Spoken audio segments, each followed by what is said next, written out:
Tais-toi, personne ne t'entendra jamais ici. Tu m'appartiens corps et âme maintenant. Le destin de l'orpheline Marie, partie 2. Pitié!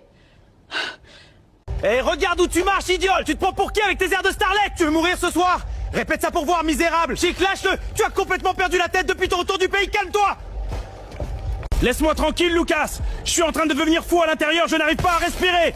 Oublie le beau gosse, viens danser avec moi, détends-toi un peu. Ne me touche surtout pas! Dégagez tous de ma vue, laissez-moi seul! Ne me touchez pas! Regardez-moi! Regardez ce que je suis vraiment en dessous! Mais quelle horreur! Qu'est-ce que c'est que cette peau calcinée est morte? Cette garce de tante m'a arnaqué! Elle m'a vendu une marchandise avariée, une gamine défigurée! Couvre-toi, monstre. Tu me donnes la nausée. Tu resteras enfermé ici en attendant que je décide quoi faire de toi. Merci mon Dieu, merci de m'avoir laissé ces cicatrices pour me sauver ce soir. Reste forte, Marie. N'oublie pas qui tu es. Souviens-toi de la chaleur du soleil, pas de la brûlure. Il ne faut pas que je m'endorme ici, pas dans ce silence glacial où personne ne peut m'entendre. Avec ton rire, j'ai besoin d'entendre rire.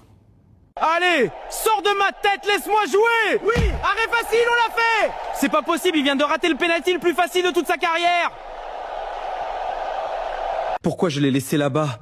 J'aurais dû défoncer cette porte ce jour-là. Mon frère, mais qu'est-ce que tu as fait à ton appartement? Tu te détruis à petit feu. Elles m'ont menti, Lucas. Je le sens dans mes tripes. Marie est en danger de mort à cause de mon retour. Ma sœur, nous cherchons la nièce de la famille Diouf, la jeune Marie. Vous l'avez vue partir au village? Au village, quel village? Cette pauvre petite ne sortait jamais. Mais la tante a dit qu'elle avait voyagé. Vous avez remarqué quelque chose d'inhabituel cette semaine? Il y a 3 nuits vers 3 heures du matin. Une vieille camionnette rouillée s'est garée discrètement derrière leur mur. Une camionnette à cette heure-là? J'ai entendu quelqu'un pleurer et se débattre. Des hommes ont embarqué quelque chose de force. Mon Dieu, des hommes en pleine nuit! Cette abominable sorcière a vendu sa propre nièce! Le quartier tout entier a peur de cette femme. C'est un trafic criminel. C'est une certitude absolue. Il faut prévenir Cheikh tout de suite. Il est le seul à avoir les moyens et le pouvoir de retourner la ville pour la chercher. C'est ce que je fais. J'espère qu'il n'est pas sur le terrain ou en train de faire des bêtises dans un bar. Protégez cette enfant innocente, Seigneur. Elle a déjà beaucoup trop souffert dans cette misérable vie. Décroche, mon fils, décroche, bon sang. C'est une question de vie ou de mort. Oui, papa?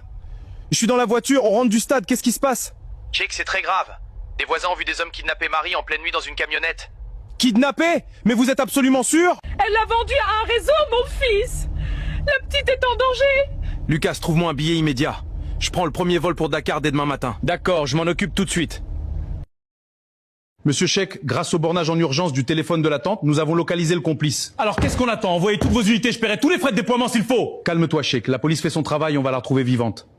L'adresse correspond à un motel sordide en périphérie. Toutes les unités, on lance l'assaut immédiatement. Je viens avec vous. Personne ne m'empêchera d'entrer dans ce bâtiment. Restez derrière mes hommes. Si l'individu est armé, ça peut très mal tourner. Je te l'avais promis avant de partir, Marie. Personne ne te fera plus jamais du mal. J'ai eu tellement peur, Cheikh, tellement peur de mourir seule dans le noir. Je suis là. Je te tiens fermement. C'est terminé. Ce cauchemar est définitivement fini. Lâchez-moi, bande d'incapables! Je connais des ministres, vous perdrez de votre emploi! Vous êtes en état d'arrestation pour trafic d'êtres humains et tentative d'homicide. Avancez. Maman, ce n'est pas possible!